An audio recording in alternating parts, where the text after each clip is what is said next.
Bonsoir à tous. C'est un privilège pour moi de diriger l'étude biblique ce soir.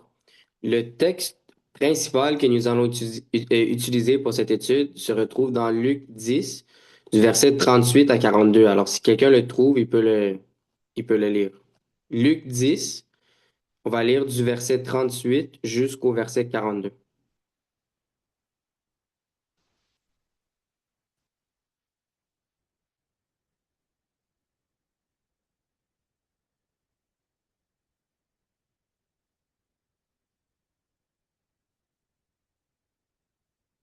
Lisons le texte. Luc Oui, chapitre 10, à partir du verset 38 oui, jusqu'au 42. jusqu'au verset 42. Alors, Alors, jusqu'à la fin.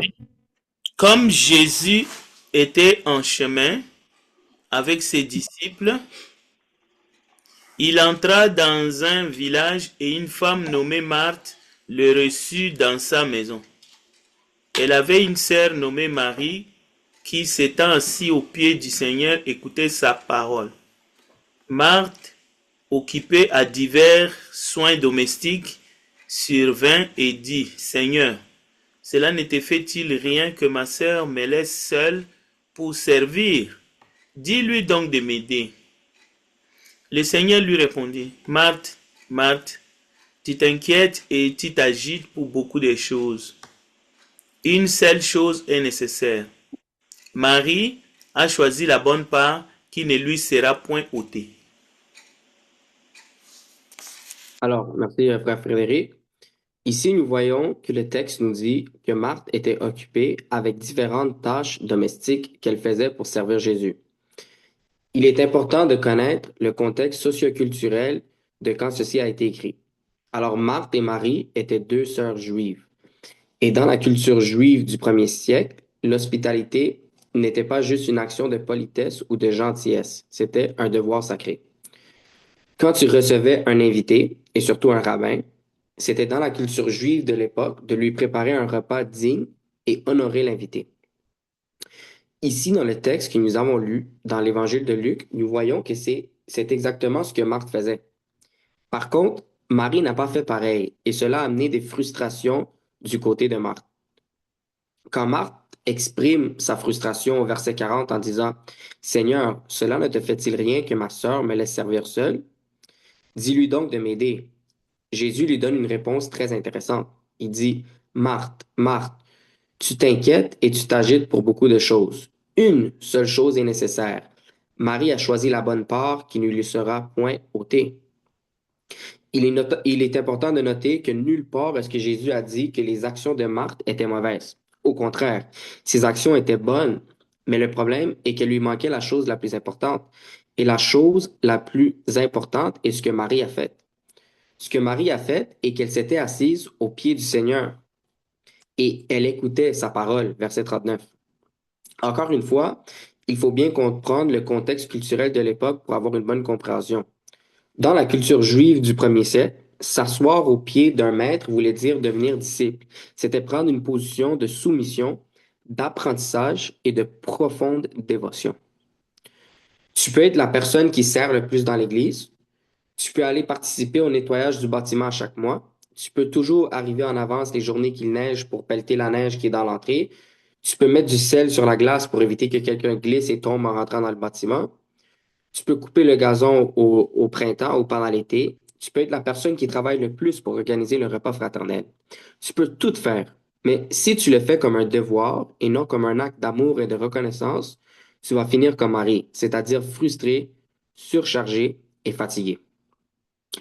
Une seule chose est nécessaire, dit le Seigneur, et cette chose est de se soumettre à lui. Quand tu te soumets à lui, il travaillera dans ton cœur et il mettra en toi le désir de servir. Mais tu le feras par amour et reconnaissance et non par obligation. C'est de cela qu'il s'agit la prophétie que nous retrouvons dans Ézéchiel chapitre 11, versets 19 à 20. Alors, si quelqu'un trouve Ézéchiel 11, 19 à 20, il peut le lire, s'il vous plaît.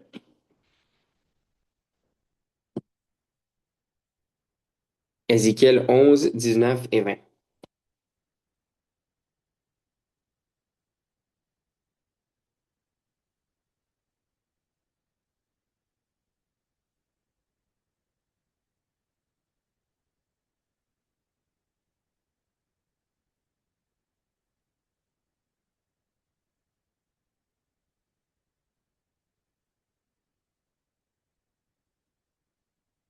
Bon, si personne ne trouve, je vais la lire d'abord. Alors, Ézéchiel 11, 19 et 20.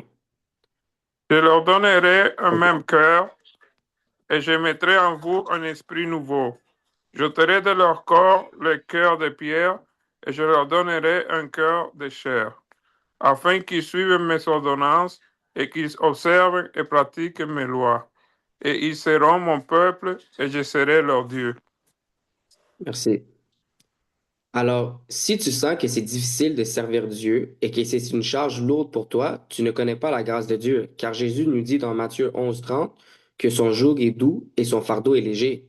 Alors, si servir dans l'Église est un fardeau lourd pour toi, c'est peut-être parce que ton identité est basée sur ce que toi tu peux faire pour Dieu et non sur ce que Dieu a fait pour toi. Quand tu essaies de faire que Dieu t'approuve avec tes actions, tu vas toujours te sentir fatigué et tu vas toujours te sentir incapable car tu essaies de faire quelque chose d'impossible. C'est pour cela que Paul nous dit dans Romains 3 au verset 20 que nul ne sera justifié par les œuvres de la loi.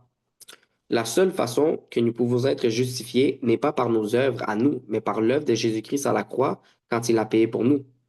Quand tu comprends ce que Jésus a fait pour toi, tu comprendras que malgré tes plusieurs défauts, tu es parfait aux yeux de Dieu. Parce que quand Dieu te regarde, il ne voit pas tes péchés et tes défauts, mais il voit la perfection du Christ.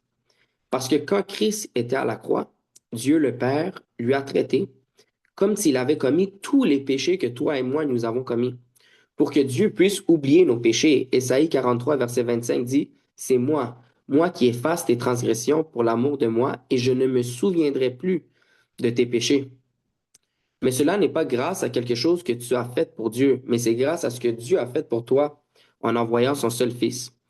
Quand tu comprends cela, ça ne sera plus difficile pour toi de te lever le dimanche pour arriver à l'heure au culte. Quand tu vas donner une offrande, ben alors tu seras capable de le faire avec joie, comme Dieu nous le demande. Tout ce que tu feras pour Dieu sera fait avec joie et ça ne sera pas un fardeau pour toi, car tu vas être tellement reconnaissant envers Dieu que tu vas vouloir le servir de tout ton cœur, car tu vas avoir compris que Jésus est descendu sur terre, vivre la vie parfaite que tu étais incapable de vivre, pour ensuite mourir pour payer ta dette que tu étais incapable de payer. Mais au contraire, si tu ne comprends pas la grâce, si tu ne comprends pas ce que Dieu a fait pour toi, non seulement est-ce que tu vas trouver ça difficile de servir Dieu, mais ça deviendra une distraction. Tu vas être comme Marthe. Tes actions seront bonnes, mais elles vont te distraire de la chose la plus importante.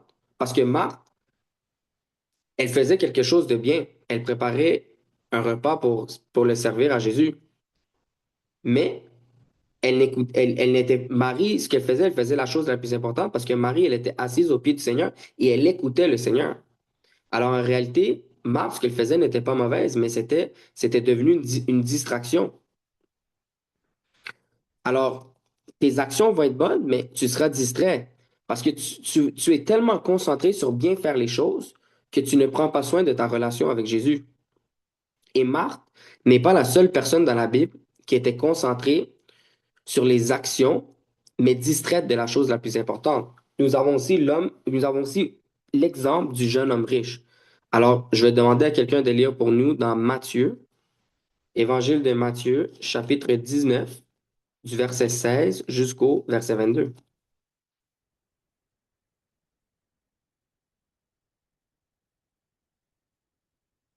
Matthieu 19, 16 à 22.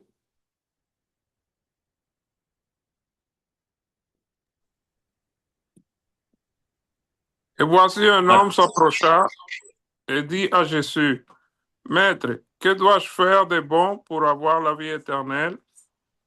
Il lui répondit, pourquoi m'interroges-tu sur ce qui est bon? Un seul est bon. Si tu veux entrer dans la vie, observe les commandements. Lesquels? Lui dit-il.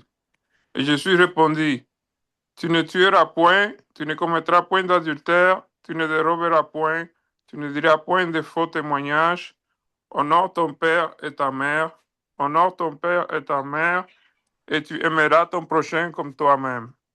Le jeune homme lui dit, j'ai observé toutes ces choses. Que me manque-t-il encore? Jésus lui dit, si tu veux être parfait, va, vends ce que tu possèdes, donne-le aux pauvres, et tu auras un trésor dans les ciels. Puis viens et suis-moi. Après avoir entendu ces paroles, le jeune homme s'en alla tout triste, car il avait de grands biens. Si. Alors, premièrement, je veux parler du verset 27 pour commencer. Et il est important que ça soit clair ici que Jésus ici n'est pas en train de dire qu'il n'est pas bon. Alors, quand Jésus dit au verset, désolé, c'est pas le 27, c'est le verset 17. Quand il dit, pourquoi m'interroges-tu sur ce qui est bon? Un seul est le bon. Il est important de savoir que ici, Jésus n'est pas en train de dire qu'il n'est pas bon. Il dit simplement qu'il y en a juste un qui est bon. Et ce un qui est bon, c'est Dieu, qui est composé du Père, du Fils Jésus-Christ et du Saint-Esprit. Alors, Jésus ici, il dit qu'il y en a juste un qui est bon. Il ne le mentionne pas directement dans les textes, mais du reste de la Bible, nous savons que celui qui est bon, c'est lui-même, Jésus-Christ, qui était aussi Dieu. Ici, le jeune homme riche, il reconnaît Jésus comme maître, mais il ne le reconnaît pas comme Dieu. Alors, en d'autres mots, Jésus disait, si moi je ne suis pas Dieu selon toi, alors pourquoi est-ce que tu dis que je suis bon? Nous voyons aussi dans le texte que Barnabé a lu pour nous que l'homme riche, il gardait la loi, il gardait les commandements, mais par contre, il n'avait pas réellement une relation avec Dieu. Car quand Jésus lui dit de vendre tous ses biens et de les distribuer aux pauvres, il est parti triste car il avait des grands biens et ces biens étaient plus importants pour lui que Dieu. Ceci révélait réellement ce qu'il y avait à l'intérieur de lui. Et ce qu'il y avait à l'intérieur de lui n'était pas un cœur prêt à tout donner pour Dieu. Ce qu'il avait à l'intérieur de lui n'était pas un cœur reconnaissant envers Dieu pour tout ce qui lui a été donné par grâce. Ce que l'homme riche voulait faire, c'était suivre des règles religieuses pour recevoir une récompense à la fin. Et je veux clarifier que Dieu ne demande pas à chaque individu de vendre tous ses biens pour pouvoir recevoir la vie éternelle. Jésus donne ici simplement un enseignement. Il veut que tu comprennes que l'Évangile, ce n'est pas voici les règles, suis-les et Dieu te récompensera. Non. L'Évangile, c'est Jésus-Christ, mort à la croix pour le pardon de nos péchés et ensuite ressuscité au troisième jour avec la victoire sur la mort et le péché. L'Évangile, c'est connaître cette réalité, savoir que Jésus-Christ a donné sa vie pour toi et maintenant vivre une vie pour lui. Il y a une phrase très populaire qui existe qui dit le christianisme, ce n'est pas une religion, mais une relation. Il faut faire attention avec cette phrase, car quand nous regardons dans le dictionnaire, la définition de religion est la suivante. La religion est un ensemble structuré de croyances, de dogmes et de pratiques, souvent liées à une ou plusieurs divinités ou au sacré, qui définit le rapport de l'être humain avec une réalité transcendante. Alors, selon cette définition, oui, le christianisme est une religion, car le christianisme est un ensemble de croyances structurées liées à une divinité. Par contre, quand le monde utilise cette phrase qui dit que le christianisme n'est pas une religion, ce qui veut dire, c'est que comme j'ai déjà mentionné, le christianisme ne s'agit pas de suivre des règles pour recevoir une récompense, mais il s'agit d'avoir une relation avec Dieu qui a envoyé son seul Fils mourir pour toi et d'avoir la volonté de tout donner pour ce Dieu. Maintenant, nous avons regardé une couple d'exemples dans le Nouveau Testament de personnes qui avaient une idée erronée du christianisme ou de c'était quoi suivre Jésus. Mais on pourrait continuer avec d'autres exemples, principalement des scribes et des pharisiens, que peut-être on va le faire plus tard si nous avons le temps. Mais sachez que ce type de personnes existe encore aujourd'hui et ils sont partout dans les différentes dénominations, mais aussi dans les assemblées de l'Église du Christ. Ces personnes s'autoproclament chrétiennes, mais elles ne le sont pas, car leur Dieu n'est pas le seul vrai Dieu, créateur des cieux et de la terre, mais leur Dieu en réalité est leur ventre, comme Paul dit dans Philippiens 3, 19. Et je vais demander à quelqu'un de lire pour nous Philippiens chapitre 3, du verset 18 jusqu'au verset 21.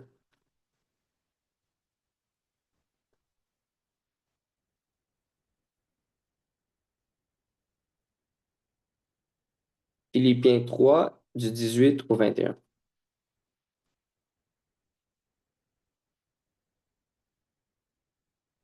Philippiens 3, chapitre 7, Du 17 à 18 au 21, 21. 18 à 21, ok. Car il y en a plusieurs qui marchent en ennemis de la croix de Christ. Je vous en ai souvent parlé et j'en parle maintenant encore en pleurant. Leur fin sera la perdition. Ils ont pour Dieu leur ventre. Ils mettent leur gloire dans ce qui fait leur honte.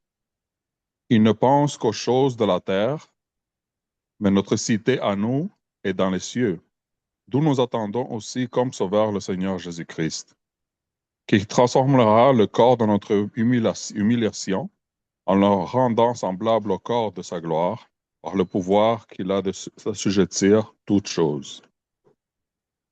Merci, frère Emmanuel. Maintenant, avant de continuer l'étude, je pose la question à ceux qui sont connectés. Qu'est-ce que Paul veut dire ici quand il dit ils ont pour Dieu leur ventre au verset 19? Alors, qu'est-ce que ça veut dire avoir pour Dieu leur ventre?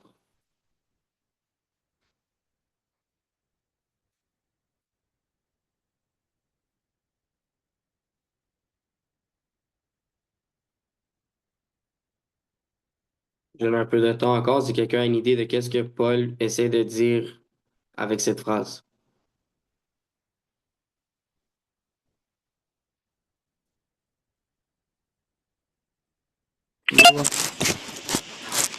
Non. Oui. Constantine dit qu'ils travaillent pour eux-mêmes. Ils travaillent pour leur propre compte. Ouais, je serais d'accord. En fait, moi, ce que je tire du texte, c'est, en fait, ça serait je vais le trouver. Il y en a plusieurs qui marchent. Juste, juste après, quand il dit ils ont pour Dieu leur ventre, il dit ils mettent leur gloire dans ce qui a fait leur honte. Et après ça, il dit ils ne pensent qu'aux choses de la terre. Alors, Paul ici, il nous parle d'un groupe de personnes qui ne pensent qu'aux choses de la terre. Et Paul dit que ces personnes ont pour Dieu leur ventre, c'est-à-dire leur Dieu et leur désir, comme Constantine en dit, c'est leur propre désir. Et tout ce qu'ils font, ils le font pour avoir des gains terrestres. Et Paul ajoute que ces personnes, non seulement ne sont pas chrétiennes, mais il va encore plus loin. Et il nous dit que ces personnes marchent en ennemis de la croix de Christ.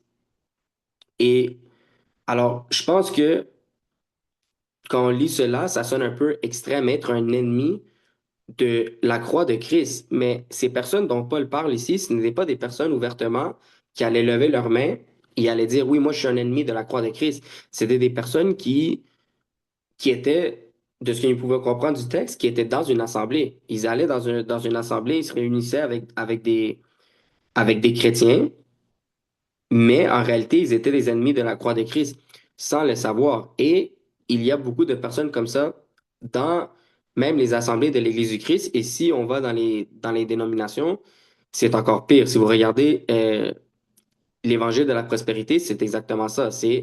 Ils vont obéir certaines lois, certains commandements pour recevoir quelque chose en échange. Même leur façon de faire, de ramasser l'offrande, eux, c'est toujours si tu donnes ton 10% à Dieu, ben le 90% qui va te rester va être béni et donc tu vas avoir plus d'argent. Et si nous retournons dans l'évangile de Matthieu,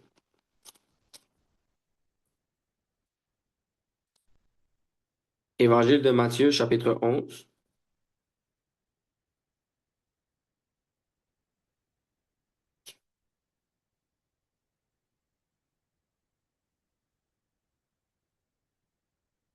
donnez-moi une seconde, voir c'était où. Matthieu 19, désolé.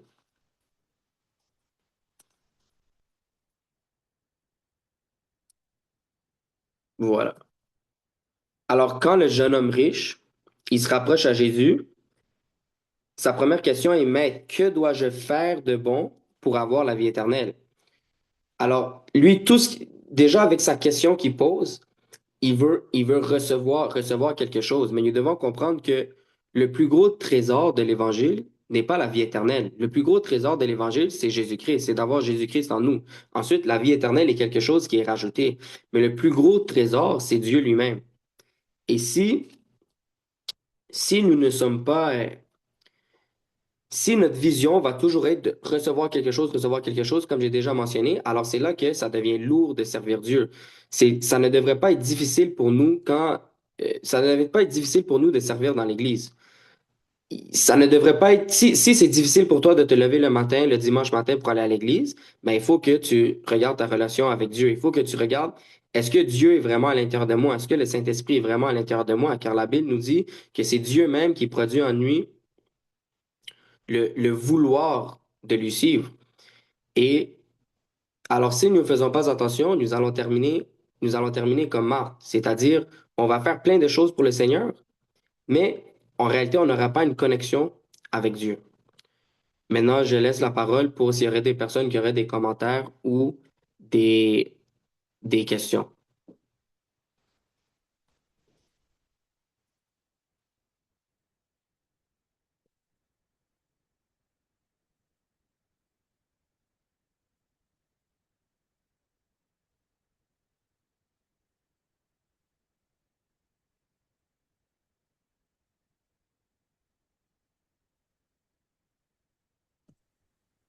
Bonsoir à tous, bonsoir frère Benjamin, et merci beaucoup pour cet exposé. Alors, c'est au regard du texte original, alors, et pendant toute la durée de l'exposé, j'ai j'ai bien compris que euh, il y a je dirais, deux tableaux sur la question du salut éternel, et que il y a le dogmatique ou quelqu'un qui prend la Bible et la Bible comme un livre, et n'importe quel livre, qui l'étudie, qui sait les versets, les textes bibliques, mais qui peut être aussi enseignant également. Parce que l'enseignement, c'est une connaissance. Et ça peut ne pas avoir quelque chose avec Dieu. Parce que Dieu ne va pas nous demander qu'est-ce que vous connaissez de la parole.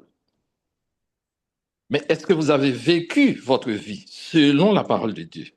C'est-à-dire que effectivement, je suis entièrement d'accord que la relation avec Dieu en connaissant Jésus-Christ, c'est la meilleure des choses. Parce que vous pouvez donner tout vous-même en entier, tout ce que vous avez comme bien sur la terre. Et la Bible dit, donc ça ne va pas nous donner la vie éternelle pour autant. Il y a des gens qui ne croient pas en Dieu, qui ne sont pas disciples de Jésus-Christ, et qui font le bien, c'est bien. Et qui font plus de bien que des gens qui sont dans l'Église, qui sont de bonnes personnes, citoyens respectueux, citoyennes respectueuses. La société rend de bons témoignages d'eux. Mais malgré tout cela, il leur manque quelque chose. Et c'est ce que Jésus voulait exactement dire à Marthe. Parce qu'en réalité, on peut servir, on peut donner à l'Église. Et j'ai bien aimé ce que tu as dit, sans vouloir minimiser le travail des frères et sœurs dans l'Assemblée. Parce que de toute façon, dans l'Assemblée, on s'organise, dans une famille, il y a plein de choses à faire. Mais si vous le faites parce que vous pensez que ça, c'est une responsabilité que vous avez, vous ne le faites pas par amour, parce que vous avez Christ, eh bien, c'est peine perdue. C'est comme aussi donner de l'offrande à l'Église. C'est-à-dire que donner de l'offrande à l'Église, vous déposez votre don dans la corbeille. L'offrande peut servir au service de l'Église, de cette assemblée, mais Dieu n'a rien à voir avec ça. Parce que la première chose, si vous n'avez pas de bonnes relations, et c'est pourquoi j'ai dit toujours que la collecte des dons dans les assemblées ne s'adresse pas à ceux qui ne croient pas en Dieu, parce que ce n'est pas une œuvre de charité, mais c'est parce qu'on aime Dieu qu'on participe à son travail. Mais si on participe à son travail pour recevoir quelque chose en retour, ça peut servir aux dirigeants de l'Église. Ça peut servir aux œuvres caritatives. Mais en réalité, ça ne va rien changer en termes de relation avec Dieu. Donc, je te remercie pour cette manière de comprendre et d'expliquer le texte. Merci beaucoup. Merci pour le commentaire, Frère Révolu. Oui, merci frère Benjamin pour l'étude. Et je voudrais apporter un petit commentaire dans le sens de l'amour. On dit que l'amour n'existe pas, mais il n'y a que de preuves d'amour.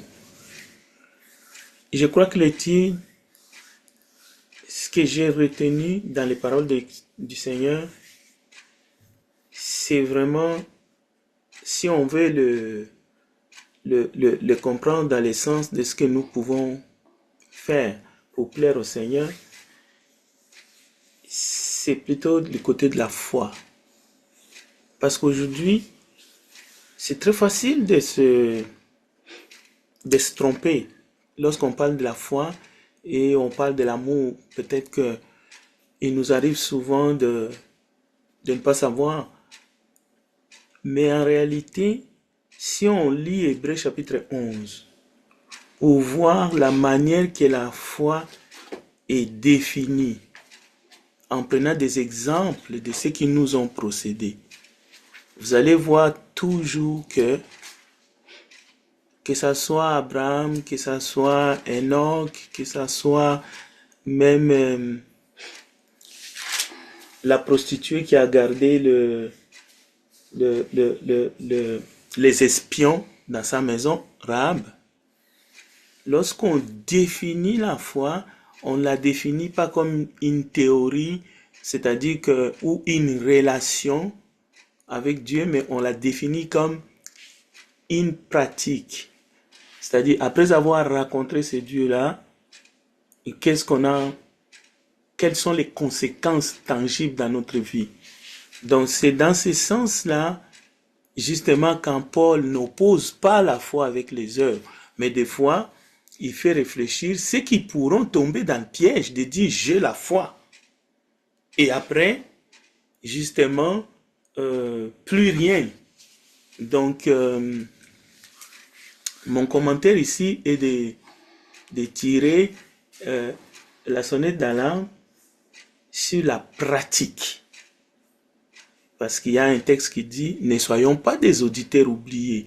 Mais par contre, on ne peut pas, comme le frère Benjamin a bien expliqué, justifier notre salut par ce que nous avons fait ou nous aurions fait pour Dieu. Ça, c'est une fausse doctrine.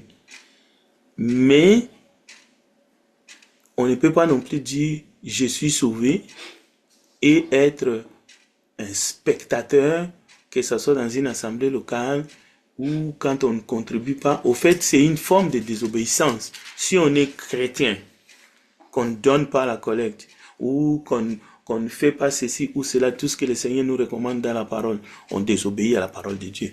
Mais on ne peut pas justifier notre salut par quoi que ce soit que nous aurions fait pour le Seigneur. Merci.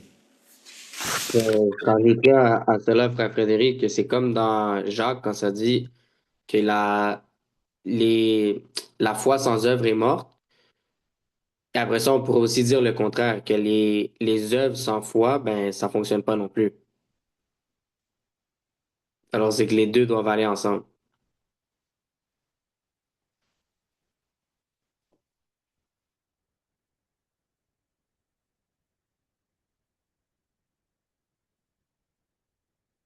Je sais pas s'il y a d'autres commentaires ou d'autres questions.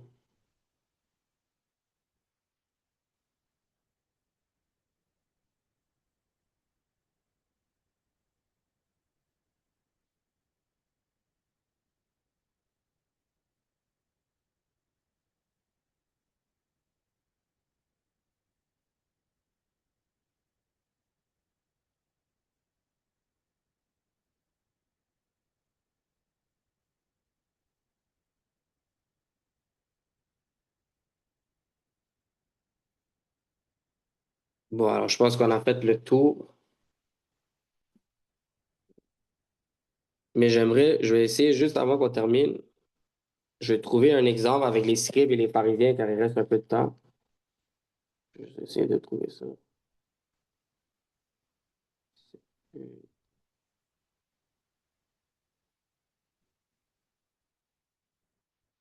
pense que c'est un bon exemple. Alors, je demandais à quelqu'un de lire pour nous dans l'Évangile de Matthieu, chapitre 23, versets 27 et 28.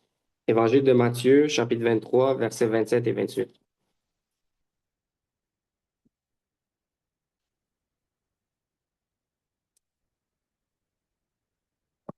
Matthieu 23, 27, Oui, 28. exact.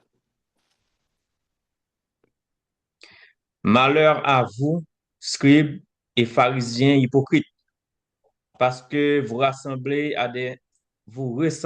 à des sépulcres blanchis qui paraissent beaux au dehors et qui au dedans sont pleins d'ossements, de morts et de toute espèce d'impureté. Verset 28. Vous de même, au dehors, vous paraissez juste aux hommes, mais au dedans, vous êtes pleins d'hypocrisie et d'iniquité.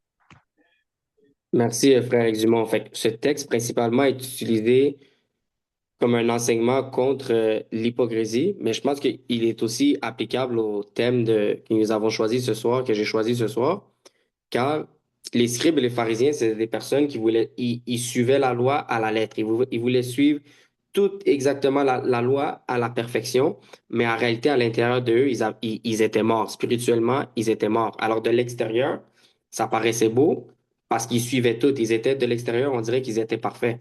Mais en réalité, ils n'avaient pas la foi, ils n'étaient pas connectés avec Dieu. Alors, si il n'y a pas d'autres commentaires ou d'autres questions, on va finir par une courte prière. Je laisse un peu de temps voir s'il y a un autre commentaire, sinon on va finir.